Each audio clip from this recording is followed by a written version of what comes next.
কারণ রমজান মাস পাইয়া যেই মানুষ জীবনের গুনাহ মাফ করাইতে পারে না রে যুবক, তার মতো হতভাগা আল্লাহর জমিনে কেউ নাই। রমজান মাসে রোজা রাখলো, তারাবির নামাজ পড়লো, রোজাগুলোর হক আদায় করে সে মিথ্যা কথা থেকে নিজেরে বাঁচাইলো, অহেতুক গল্প গুজব থেকে নিজের জবানটারে বাঁচাইলো, অহেতুক খেলাধুলা থেকে রমজানটাকে সে বাঁচায় রাখলো।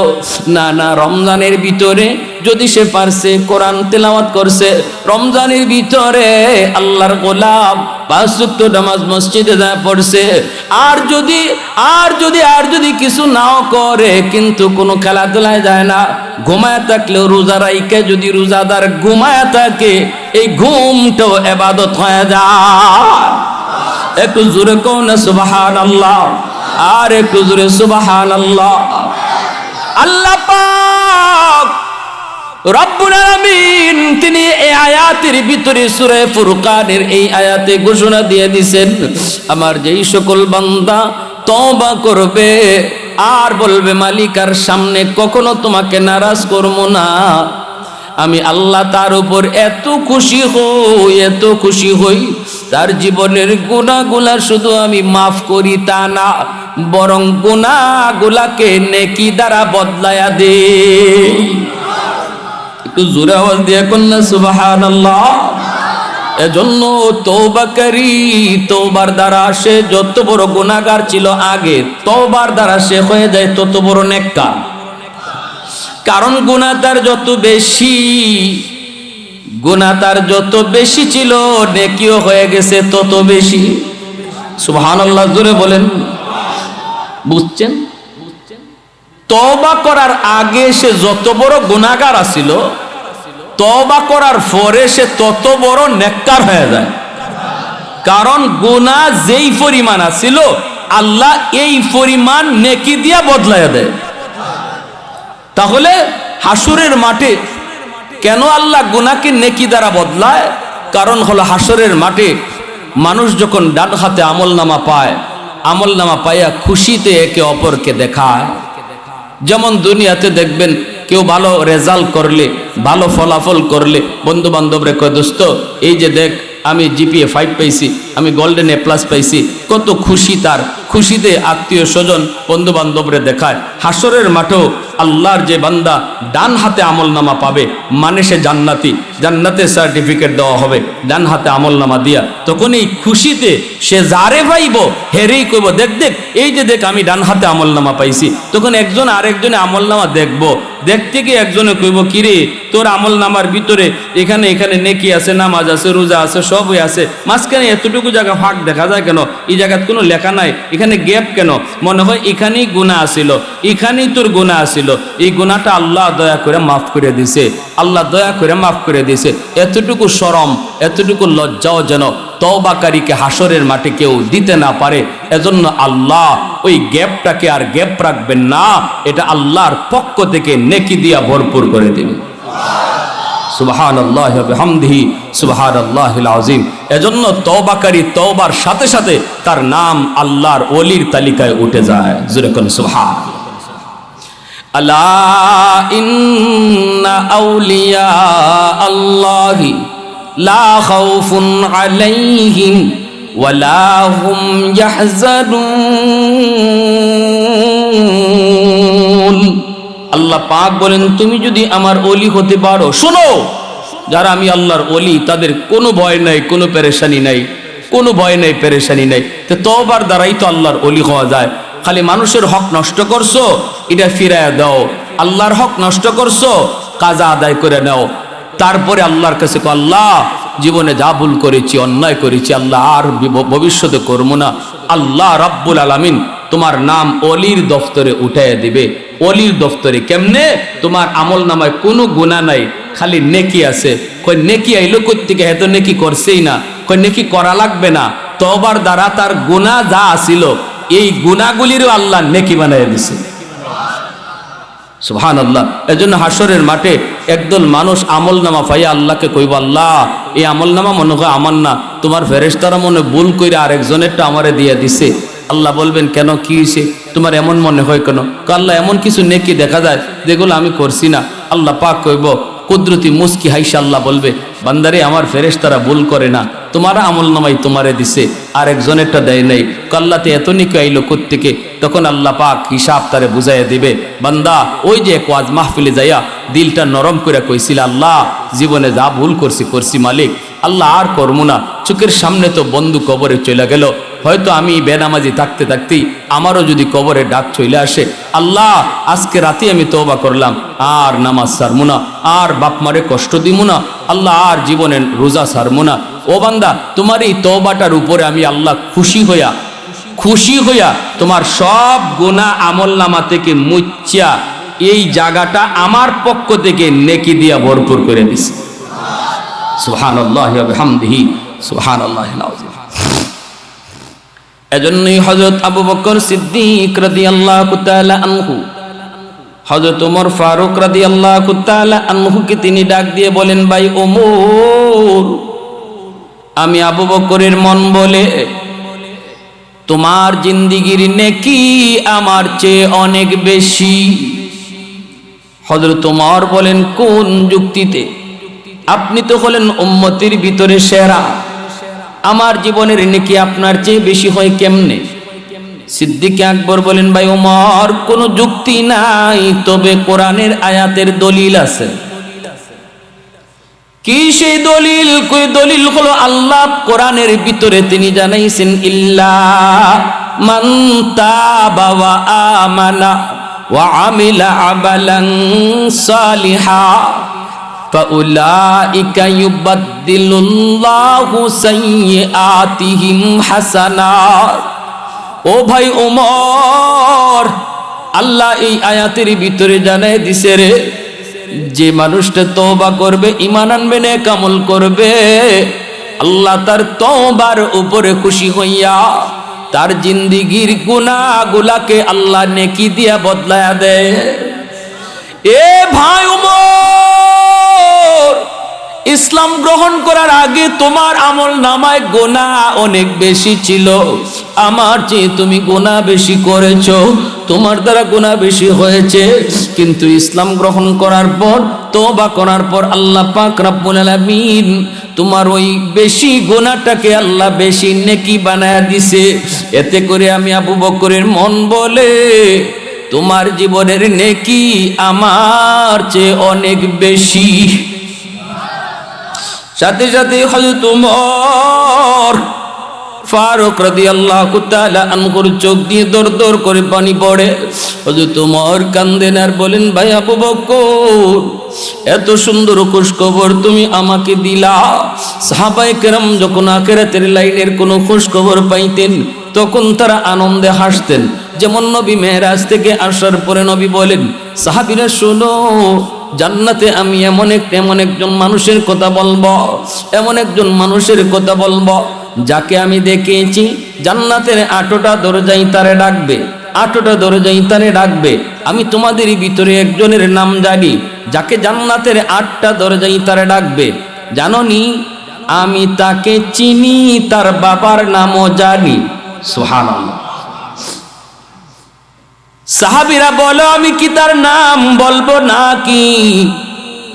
আবু বকর সিদ্দিক রাদিয়াল্লাহু তাআলা আনহু নবীর সামনে, ওমর ফারুক নবীজির সামনে, উসমান গনি নবীর সামনে, আলী রাদিয়াল্লাহু তাআলা আনহু নবীর সামনে, জলিলুল কদর সমস্ত সাহাবায়ে কেরাম নবীজির সামনে বসা। প্রত্যেকেরই মনের ভিতরে ইচ্ছা জাগলো, নবী আমার নামটা যদি বলেন, আল্লাহর নবী যদি আমার নামটা বলেন গো, যাকে জান্নাতের 8টা দরজাই তারা ডাকবে, কে সেই মহামানব, কে সেই মহামানব? সাহাবীরা কই, নবী গো নামটা কোন? নামটা একটু শুনি, তিনি কে যারে জান্নাতের 8টা দরজাই ডাকবে, 8টা দরজাই তারে আহলান সাহলা জানাবে। ওই অবস্থায় নবীজি বলেন, সে হলো আমার আবু বকর ইবনে কুহাফা। আল্লাহু আকবার। সাথে সাথে সিদ্দিক আকবর রাদিয়াল্লাহু তাআলা আনহু কান্না শুরু করে দিলেন, চোখ থেকে দর করে পানি পড়ে। এটা হলো আনন্দের কান্না। সাহাবায়ে কেরামের ভিতরে দুনিয়ার সবচেয়ে আনন্দের খুশখবর হলো জান্নাতের খুশখবর। সুবহানাল্লাহ। আখিরাতের বাড়ির খুশখবর, জান্নাতের বাড়ি গাড়ির খুশখবর, এটা হলো তাদের জীবনের সবচেয়ে বড় খুশখবর। এজন্যই সিদ্দিক আকবর যখনই বললেন, ভাই ওমর, আল্লাহর কোরআনের আয়াত বলে তুমি ওমরের জিন্দেগীর নেকি আমার চেয়ে বেশি।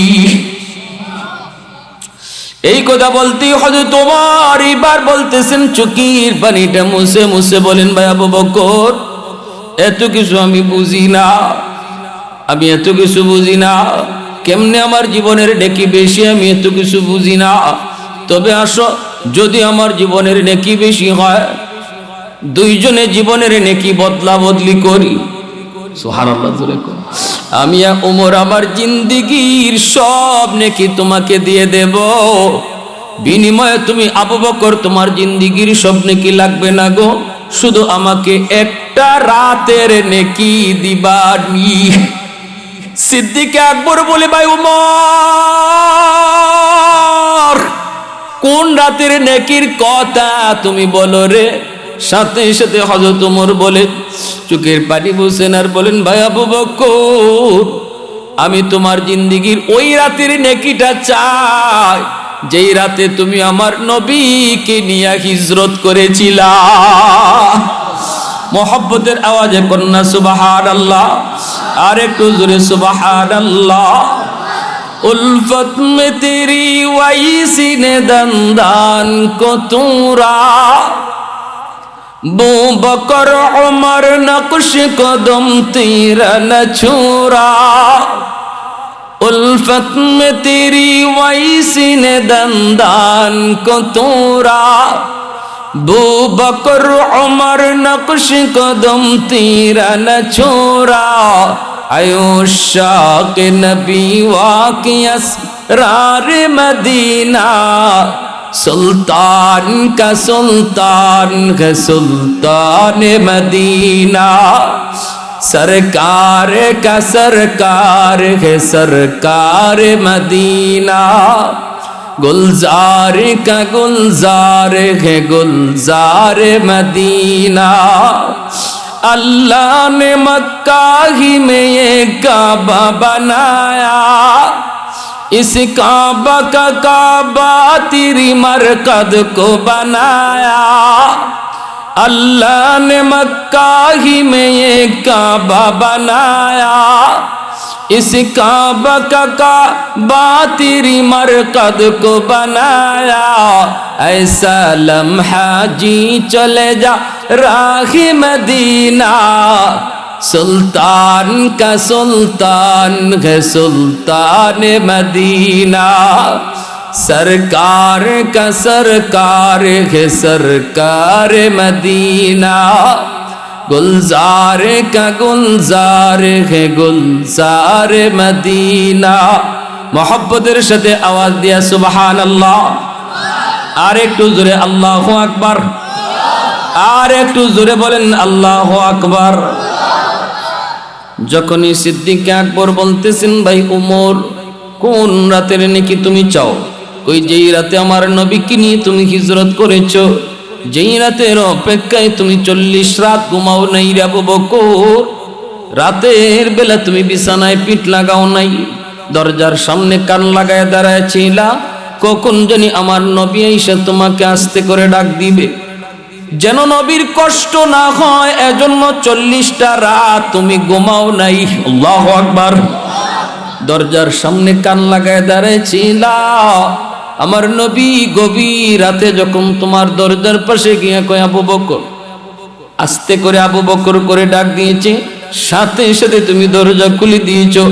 নবী জিজ্ঞেস করেছে, আবু বকর, এত তাড়াতাড়ি দরজা কেমন করে তুমি খুললা? তুমি কি ঘুমাও নাই?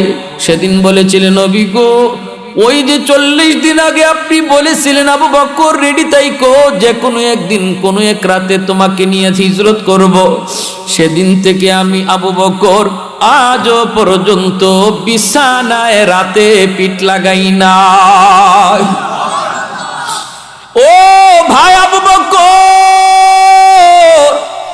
ওই রাতের নাকি আমি ওমর চাই যেই রাতে আমার নবীকে নিয়ে তুমি পাহাড়ের নিচে যে দাঁড়াইছো, গারে সুর, এত উঁচা পাহাড়, উঁচা পাহাড়ের উপরে হলো সেই গুহা, যেই গুহাটার ভিতরে নবীকে নিয়ে তুমি আশ্রয়ে ছিলা। তোমরা আত্মগোপনে ছিলা, কিন্তু সেই গারে সুর অনেক উঁচা এক পাহাড়ের উপর, এত উঁচা পাহাড়টা বেয়ে বেয়ে কেমনে উঠছো? সেদিন তো তুমি নবীকে পাহাড় বাইতে দাও নাই রে ভাই আবু বকর। আমার রহমতের নবীকে তুমি বলেছো, নবী গো পাহাড় বেয়ে বেয়ে উঠলে আপনার বড় কষ্ট হবে গো নবী, আপনি আমার পিঠে উঠুন, আমি আবু বকর আপনাকে পিঠে লইয়া পাহাড় বায়া বায়া গর্তে পৌঁছে যাব। ওই গুহার কিনারায় যাওয়ার পরও নিজে নবীকে আগে ঢুকতে দাও নাই, নিজে যা ঢুকছ। তুমি বলেছো নবী গো আপনি এখানে দাঁড়ান, আমি যে আগে গুহার ভিতরে ঢুকবো, আগে যে দেখি গুহাটা নিরাপদ কিনা গো নবী, যদি কোনো হিংস্র জীব জানোয়ার থাকে আমার ক্ষতি হয়ে গেলে উম্মতের বেশি ক্ষতি হবে না, কিন্তু আপনার যদি ক্ষতি হয় ফাহালাকাতিল উম্মাহ, গোটা উম্মত হালাক হয়ে যাবে গো নবী। এই জায়গায় আপনি একটু দাঁড়ান, আমি আগে ঢুকি। সেদিন তুমি আগে ঢুকছো, ঢুকে সবগুলি ছোট ছোট গর্তের মুখ বন্ধ করেছো, যেন সেই গর্ত থেকে সাপ বেড়ে নবীর ক্ষতি করতে না পারে। সবগুলা গর্তের মুখ তুমি পাগড়ি সিরে সিরে বন্ধ করেছো। একটা গর্তের মুখ বন্ধ করার মতো কাপড় সেদিন ছিল না, নিজের পা দিয়ে তুমি ওই গর্তের মুখটা আটকায় রাখছো। এরপরে আমার নবীরে ডাক দিয়েছো, নবী গো আপনি গুহার ভিতরে আসেন। নবী ভিতরে ঢুকলে পরে তুমি নবীকে বলতেছো, ইয়া রাসূলুল্লাহ, নবী গো আপনার কষ্ট হয়েছে, লম্বা সফর করেছেন গো নবী, একটু বিশ্রাম নেন। ওই দিন নবীকে তুমি বিশ্রাম করাইছো, তোমার রাতের মধ্যে আমার নবীর ঘুম পাড়ায় দিছো, অথচ ওই দিন ঘুমের প্রয়োজন ছিল তোমার বেশি, কারণ 40 রাত তুমি ঘুমাও নাই। কিন্তু নিজে না ঘুমাইয়া, নিজে বিশ্রাম না নিয়া রহমতের নবী সরওয়ারি দু জাহানকে তুমি ঘুম পাড়াইছো। আর চোখ জুড়ায়া, নয়ন জুড়ায়া জুড়ায়া আমার নবীর চেহারা মোবারক তুমি দেখছো।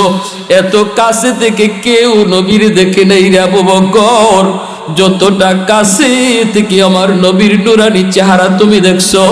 ওই দিকে তোমার যে পা গর্তের মুখ বন্ধ করে রাখছো, এই গর্তেই ছিল সাপ, সাপে দিল তোমার কামড়, বিষাক্ত সাপের বিষের যন্ত্রণা, কত কষ্ট, এত যন্ত্রণা তুমি সহ্য করেছো।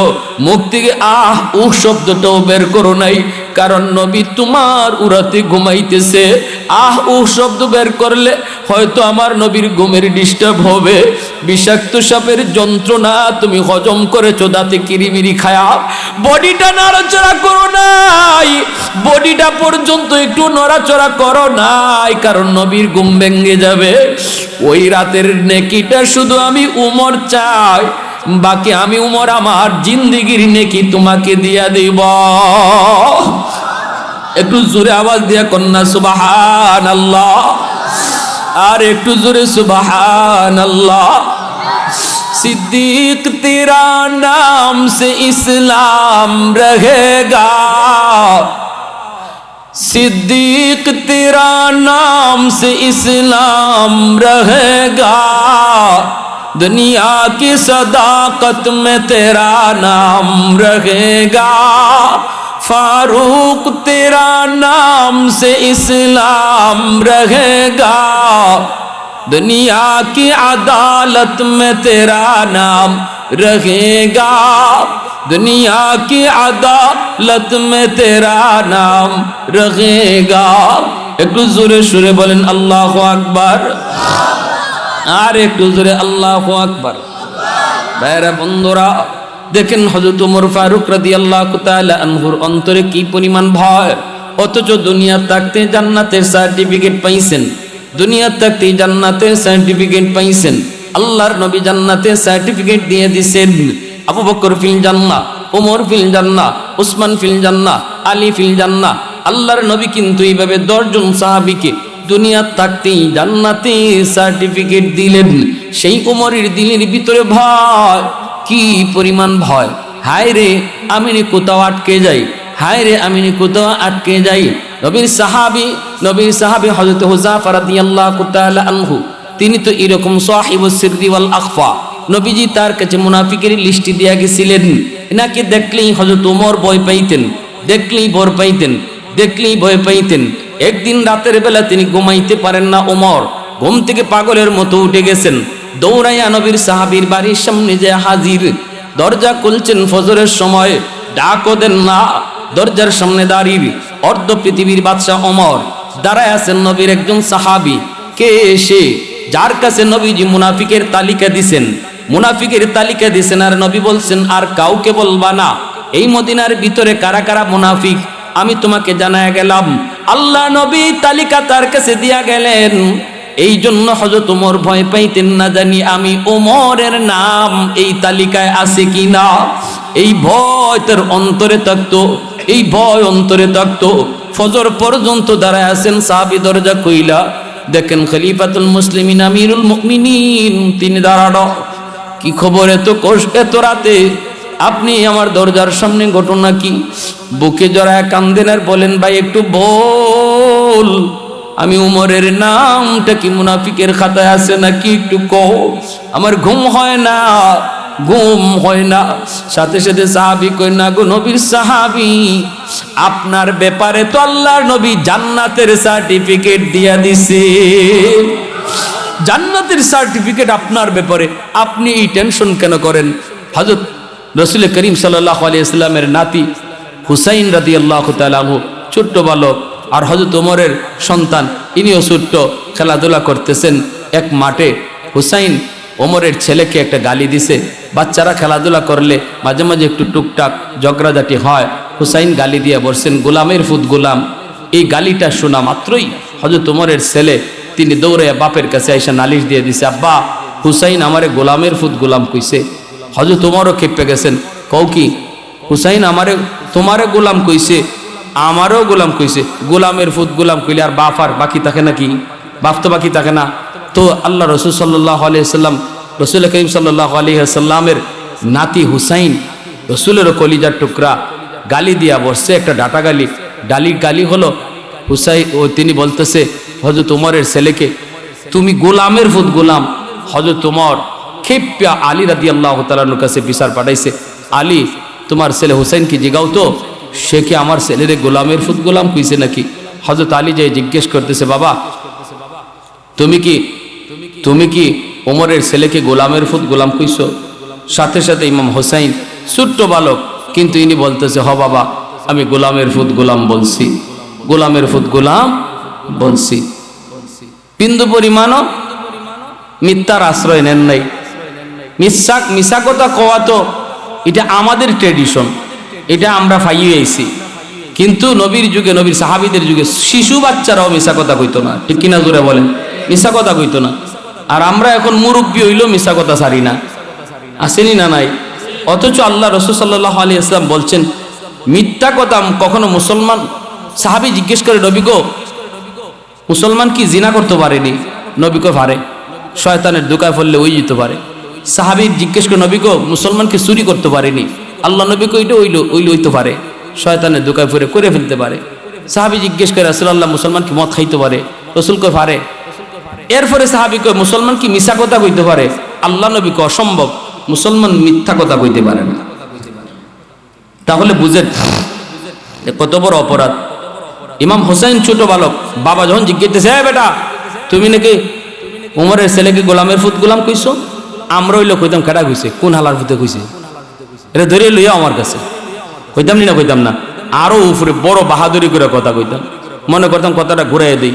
কিন্তু হুসাইন বলতেছে হ বাবা আমি গোলামের ফুত গোলাম কইছি। সাথে সাথে হযরত আলী রাদিয়াল্লাহু তাআলা আনহু বলতেছে বাবা এটা তুই করলি কি? উমর হইল রানিং প্রেসিডেন্ট, রানিং প্রেসিডেন্টের ফুলারে গোলামের ফুত গোলাম কইছো, এটা কেমনে কইলা, কোন সাহসে কইছো? এখন উমর তো বিচার করবে। হুসাইন কয় আব্বা আপনি টেনশন করেন না, উমর যেখানেই বিচার করুক না কেন আমি যা কইছি তাই কইমু। মদিনার মানুষ মসজিদে নববীর ভিতরে সবাই হাজির। অসুবিধা দিতেছে আপনাদের? অসুবিধা দিতেছে? এই বিচারটা কি হয় হুসাইনের শুনবার ইচ্ছা কার কার আছে? সবাই সজাগ আছেন? মাশাআল্লাহ। আর একটু জোরে বলি মাশাআল্লাহ, জোরে বলি আলহামদুলিল্লাহ, আর একটু জোরে আলহামদুলিল্লাহ। আল্লাহ তুমি কবুল করো, জোরে কোন আমিন, আরো জোরে আমিন। বিচার শুরু হয়ে গেছে। হযরত হুসাইন তিনি আসামি, আর বিচারকের আসনে বসা অর্ধ পৃথিবীর বাদশাহ ওমর। হযরত ওমরের কাছে ন্যায় বিচার ছিল, ইনসাফ ভিত্তিক বিচার ছিল, কখনো মুখ চিহ্নে বিচার করতেন না। আলী বারবার বলতেছেন যে আমিরুল মুমিনিন, আমি আমার সন্তানের পক্ষ থেকে মাফ চাই।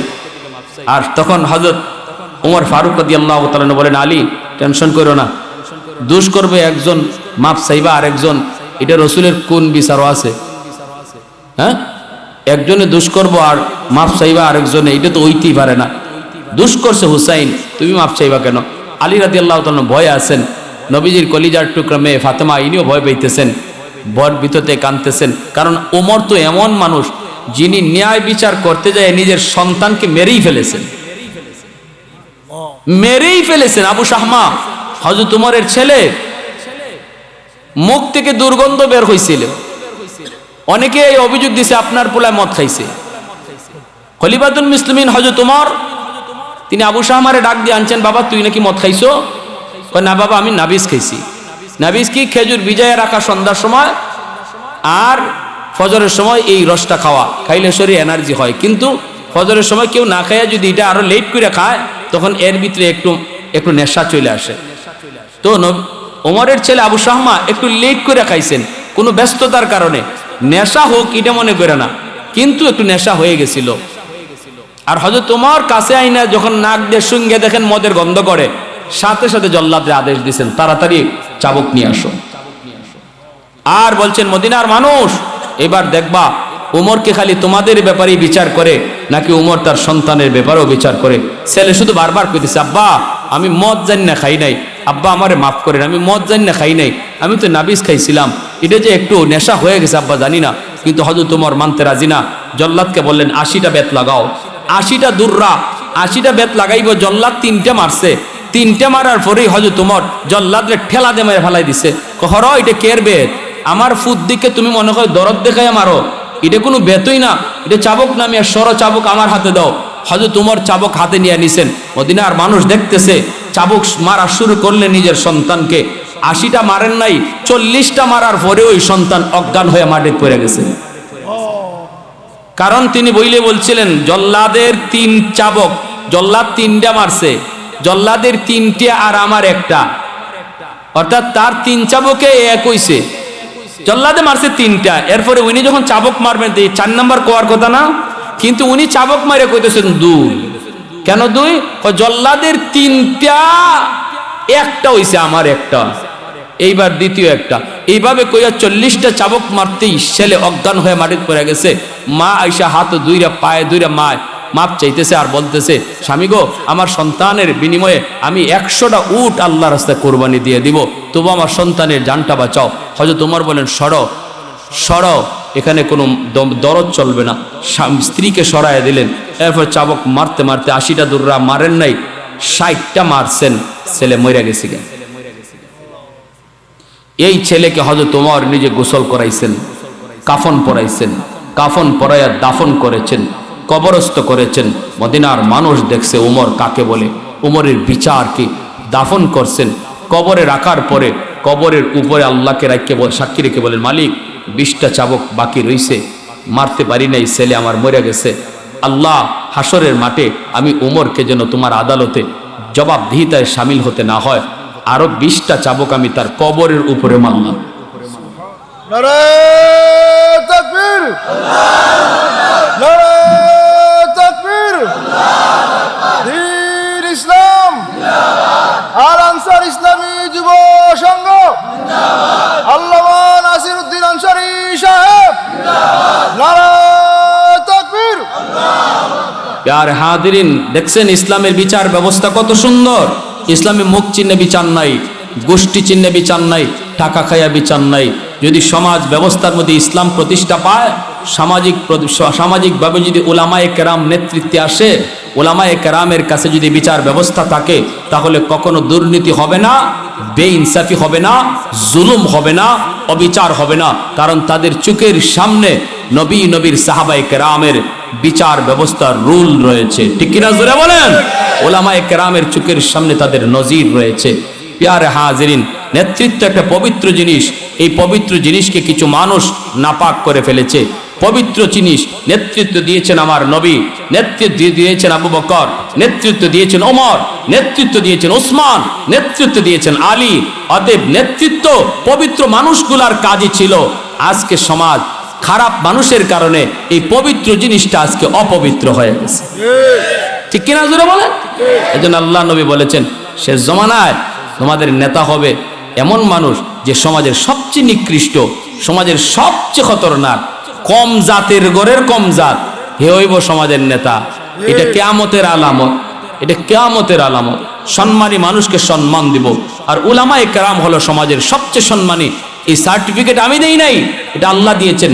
ইন্না আকরামাকুম ইনদাল্লাহি আতকাকুম, যার ভিতরে তাকওয়া বেশি সে সবচেয়ে সমাজে সম্মানী। কার ভিতরে তাকওয়া বেশি? আল্লাহ বলেন আল উলামা, আল্লাহ পাক বলেন ইন্নামা ইয়াখশাল্লাহা মিন ইবাদিহিল উলামা। উলামায়ে কেরাম আমি আল্লাহকে বেশি ভয় করে, আমি আল্লাহকে বেশি ভয় করে উলামায়ে কেরাম। তাহলে আলেমদের অন্তরে তাকওয়া বেশি, এটা আল্লাহ নিজে সার্টিফিকেট দেওয়া। আর তাকওয়া যার বেশি সে সমাজের সবচেয়ে সম্মানী, এটা আল্লাহর ঘোষণা দেওয়া। তাহলে সমাজের চেয়ারম্যান দাবি নয়, সমাজের সবচেয়ে দামি হলো উলামায়ে কেরাম। ঠিক কি না? সম্মানীকে সম্মান দিলে আল্লাহ সম্মান তারেও দেয়। যে সম্মানী মানুষকে সম্মান করে আল্লাহ তার সম্মান বাড়ায় দেয়। প্যারে হাজরিন, এইবার বলতেছিলাম হযরত ওমর ফারুক রাদিয়াল্লাহু তাআলা আনহু বিচার হুসাইনের বিরুদ্ধে মদিনার মানুষ ভয়ে কাঁপতেছে, আলীও ভয় পেতেছে। হযরত ওমর আদালতের বিচারে বৈশা বলতেছেন, হুসাইন এবার বলো তো আমার ছেলেরে তুমি কি বলছো? হযরত হুসাইন রাদিয়াল্লাহু তাআলা আনহু তখন তিনি বলতেছেন, আমি আপনার ছেলেকে গোলামের ফুত গোলাম কইছি। মদিনার মানুষের মনের ভিতরে কত ইচ্ছা ছিল, অনেকেই মনে মনে আশা করতেছিল হুসাইন যদি একটা বার বলে আমার মনে নাই কি কইছি, তাহলেই তো অনেকটা বিচার হালকা হয়ে যাবে, হালকা করাও যাবে, সুপারিশ করা যাবে। কিন্তু হুসাইন জানি কি কয় রে, হুসাইন জানি কি কয়, কি কয়, কি কয়, কি কয়, কইতে কইতে হুসাইনে কয় আমি আপনার ছেলেরে গোলামের ফুত গোলাম কইছি। সাথে সাথে এই বিচার ব্যবস্থা, এই আদালত নীরব নিস্তব্ধ হয়ে গেল। মদিনার মানুষের জবান বন্ধ হয়ে গেল, সাহাবায়ে কেরামের জবান বন্ধ হয়ে গেল। কে এইবার ওমরের কাছে সুপারিশ করবে? ডাইরেক্ট কথা, কোনো গোরানি ফিরানি নেই। সুপারিশ করব কেমনে? এইবার সবাই অপেক্ষায় রয়েছে গো ওমরের বিচারের রায়। ওমর কি রায় দেন হুসাইনের বিরুদ্ধে, এই রায়ের অপেক্ষায় সবাই ভয় পেয়েছে ওমর জানি কি রায় দেয়। হঠাৎ করে ওমর এইবার তিনি ডাক দিয়ে বলেন, হুসাইন আমার ছেলে না হয়ে গোলাম, তোমরা নিজেরা একটু ঝগড়া করছো, একজন আরেকজনকে গোলাম কইতে পারো, কিন্তু আমি ওমর কেমন করে গোলাম হলাম, আমি কেমন করে গোলাম হলাম একটু বোঝায় কও। এই কথা বলতে হুসাইন মদিনার মানুষের সামনে আওয়াজ দিয়ে বলেন, নবী সাহাবীদের সামনে আওয়াজ দিয়ে বলেন, খলিফাতুল মুসলিমিন আপনি অর্ধ পৃথিবীর বাদশা হতে পারেন গো, কিন্তু আপনি কি আমার নানা জানের গোলাম না? আপনি কি আমার নানা জান রহমতের নবী সরওয়ার দু জাহান, আমার নানা জানের জুতা কি আপনি আগায় দেন নাই? আপনি কি আমার নানা জানের অজুর পানি আগায় দেন নাই? আপনি কি আমার নানা জানের লাঠি আগায় দেন নাই? এতটুকু গোলামি কি আপনি আমার নানা জানের করেন নাই? তাহলে তো আপনি আমার নানার গোলাম, এজন্য আমি আপনারও গোলাম কইছি। এই কথা বলতেই হযরত ওমর সাথে সাথে মিম্বর থেকে লাফ দিয়ে নেমে গেলেন। চোখ থেকে দর করে পানি পড়ে দৌড় দিয়ে গিয়ে হুসাইনকে বুকে জড়ায়া কান্না শুরু করলেন। ওমর কান্দেন আর বলেন, ও মদিনার মানুষ তোমরা সাক্ষী দাই করে, নবীর নাতি হুসাইন আমাকে বলেছে আমি তার নানা জানের গোলাম, এই সাক্ষীটা তোমরা কিয়ামতের মাঠে দিও। আমি ওমরের ভয় হয়, আমি ওমরের ভয় হয়, রাজত্ব চালাইতে যাইয়া কোথায় জানি কোন ভুল করে ফেলেছি, আল্লাহর আদালতে ধরা খেয়ে যাই কিনা। যদি আল্লাহ আমার হিসাব চায়, যদি আল্লাহ আমার কই উমর রাজত্বের হিসাব দাও, কেমনে তুমি রাজত্ব পরিচালনা করছো, আমি কইব মালিক গোলামের সাথে আবার কিসের হিসাব, গোলামের সাথে আবার কিসের হিসাব। আল্লাহ যদি কই কের গোলাম, কই আমি কইমু তোমার বন্ধুর গোলাম আমি। হুসাইন সাক্ষী দিছে, হুসাইন কইছে আর মদিনার মানুষ সাক্ষী আছে, আল্লাহ আমি তোমার বন্ধুর গোলাম। গোলামের সাথে আবার হিসাব কিতাব কিসের? হুসাইন তুই আমার কাগজে একটু এই কথাটা লিখে দিবি নি, এই কথাটা কাগজে একটু লিখে তুমি স্বাক্ষর করে দিবানি। কাগজের ভিতরে স্বাক্ষর করে লিখে হযরত ওমর যত্ন করে চুমা দিয়ে কয়, ও মদিনার মানুষ রে, আমি ওমর যেদিন মারা যাব, আমাকে যেদিন তোমরা কবরে রাখবা রে, ওই দিন আমার কাফনের কাপড়ের সাথে এই কাগজের টুকরা ঢুকায়া দিও, এই কাগজের টুকরা ঢুকায়া দিও। আমি আল্লাহর কাছে এতটুকুর উসিলায় মাপ পাইতে চাই, কারণ আমার নবী বলেছে আল হাসান ওয়াল হুসাইন সাইয়্যিদা শাবাবি আহলিল জান্নাহ, জান্নাতের যুবকদের সর্দার হবে হাসান আর হুসাইন। ওই হুসাইন আমাকে তার নানা জানের গোলাম বলেছে, অতএব আমি আল্লাহর কাছে এই কাগজটুকু দেখাইব। এতটুকু ভয় ছিল হযরত ওমরের অন্তরে। এজন্য হযরত ওমর বলতেছে, ভাই আবু বকর, আমি উমরের জিন্দেগির সব নেকি তোমাকে দিয়ে দেব, বিনিময়ে আমাকে তুমি একটা রাতের নেকি দিবানি। হযরত আবু বকর বলেন, ভাই উমর, ওই হিজরতের রাতে আমার কেমন নেকি হয়েছে আমি নিজেও জানি না রে ভাই। চলো আমরা দুইজন নবীর কাছে যাই, যাই একটু জিজ্ঞেস করি হিজরতের রাতে আমি আবু বকরের কি পরিমাণ নেকি হয়েছে। দুজন চলে আসলেন নবীজির কাছে, আল্লাহর নবীর কাছে সালাম দিয়া জানতে চান। নবী জিজ্ঞেস করেন, কেন এসেছো? সিদ্দিক বলেন, ইয়া রাসূলুল্লাহ, আমরা বড় সমস্যায় পড়ে এসেছি গো নবী, একজন আরেকজনের জীবনের নেকি বদলা বদলি করতে চাই। ওমর আমাকে তার জিন্দেগির সব নেকি আমাকে দিয়ে দিতে চায়, বিনিময়ে আমার জীবনের সব নেকি চায় না, শুধু আমার কাছ থেকে এক রাতের নেকি চায়। কিন্তু আমি নিজেও জানি না ওই রাতে আমার কেমন নেকি হয়েছে, আপনার কাছে জানতে এসেছি। আল্লাহর নবী বলেন, আবু বকর কোন রাতের কথা বলছ? সিদ্দিক তখন বলেন, নবী গো, যেই রাতে আমি আপনার সাথে হিজরতের সঙ্গী ছিলাম, ওই রাতের নেকিটা উমর চায়। এইবার আল্লাহর নবী বলেন, আবু বকর, নেকি বদলা বদলি করবা কি করবা না আমি কিছু সিদ্ধান্ত দেব না, এটা তোমাদের দুইজনের ফয়সালা। তবে যেটা জানতে চাইছো সেটা বলি, তামাম গোটা উম্মতের নেকি যদি এক পাল্লায় রেখে দেওয়া হয়, এমনকি উমরের জীবনের নেকিও যদি এক পাল্লায় রাখা হয়, আর গোটা উম্মতের নেকি যদি এক পাল্লায় রাখা হয়, আর অপর পাল্লায় তোমার ওই এক রাতের নেকি রাখা হয়, আমার আল্লাহ জানে দিছে রে আবু বকর, তোমার পাল্লা ভারী হয়ে যাবে। একটু জোরে আওয়াজ দিয়ে সুবহানাল্লাহ। এজন্য আমার ভাই বলতেছিলাম, যুবক মনে রাখবা, আল্লাহকে খুশি করা ছাড়া আমাদের আর কোনো উপায় নেই। রমজান কাছে চলে আসছে, শাবান মাস আসলে পরে নবী বেশি বেশি রোজা রাখতেন, আমরাও কম বেশি নফল রোজা রাখার চেষ্টা করি। রমজানের প্রস্তুতি নাও, যত কামকাজ আছে রোজার আগেই কামকাজগুলা গোছায় ফেলো। রমজানটা এবাদতের মৌসুম বানাও, ব্যবসার মৌসুম না। রমজান হবে আমার এবাদতের মৌসুম, রমজান হবে কোরআন তেলাওয়াতের মৌসুম, রমজান হবে তাহাজ্জুদ পড়ার মৌসুম। সেহরির সময় একটু আগে ভাগে উঠে যায় যুবক, হাতটা জোর করে বলি রে যুবক, আগামী রমজান তুমি হায়াতে পাও কি পাও না কেউ জানে না, কেউ জানে না। আমিও আগামী রমজান পাই কি পাই না কেউ জানে না। এজন্য বলি, রমজান মাসে তাহাজ্জুদ তুমি মিস করবা না। সেহরি খাওয়ার জন্য তুমি তো উঠবাই, 2টা মিনিট 10টা মিনিট আগে তুমি উঠো, তুমি 10টা মিনিট আগে উঠো, খাওয়ান রেডি করে এরপরে তোমারে ডাক দিব, এমন কথা কইও না। তুমি কই, আম্মা আমাকে তুমি খাওয়ান রেডি করে আগে ডাক দিও, আমি 4 রাকাত নফল নামাজ পড়ব, তাহাজ্জুদের নামাজ পড়ব।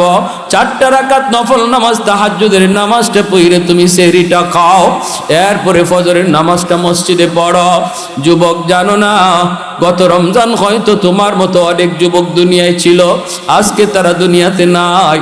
যুবক কেউ জানি না, আমরা কেউ জানি না। ডাইনে তাকাইলে দেখবা খেলার সাথী কবরে শুয়ে রইছে, বামে তাকাইলে দেখবা লেখাপড়ার সাথী কবরে চলে গেছে। অতএব হায়াত মৌতের কোনো গ্যারান্টি নাই।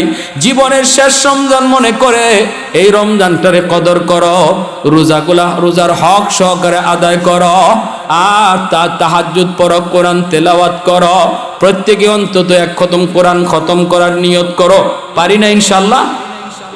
এক খতম কোরআন খতম, অন্তত এক খতম কোরআন করব। কারা কারা একটু নিয়ত করে দেখেন তো, অন্তত একবার কোরআন খতম করব রমজানে। আল্লাহ যারা হাত উঠেছে মাওলা প্রত্যেকে রমজান মাসে এক খতম কোরআন করার তৌফিক দান করো, সবাই বলো আমিন।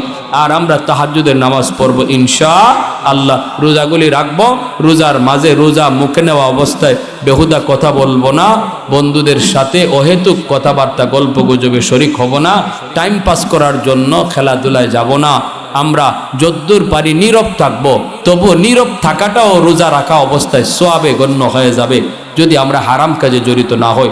মোবাইল টিপে গান বাজনা দেখো না, রোজা হালকা হয়ে যাবে, রোজা হালকা হয়ে যাবে। সাবধান, যদি শুনো মোবাইল থেকে ওয়াজ নসিহত শুনবা। আল্লাহ আমাদের সবাইকে ইবাদতের মাধ্যমে এই রমজান মাস কাটাইবার তৌফিক আল্লাহ দান করুন, সবাই বলে আমিন।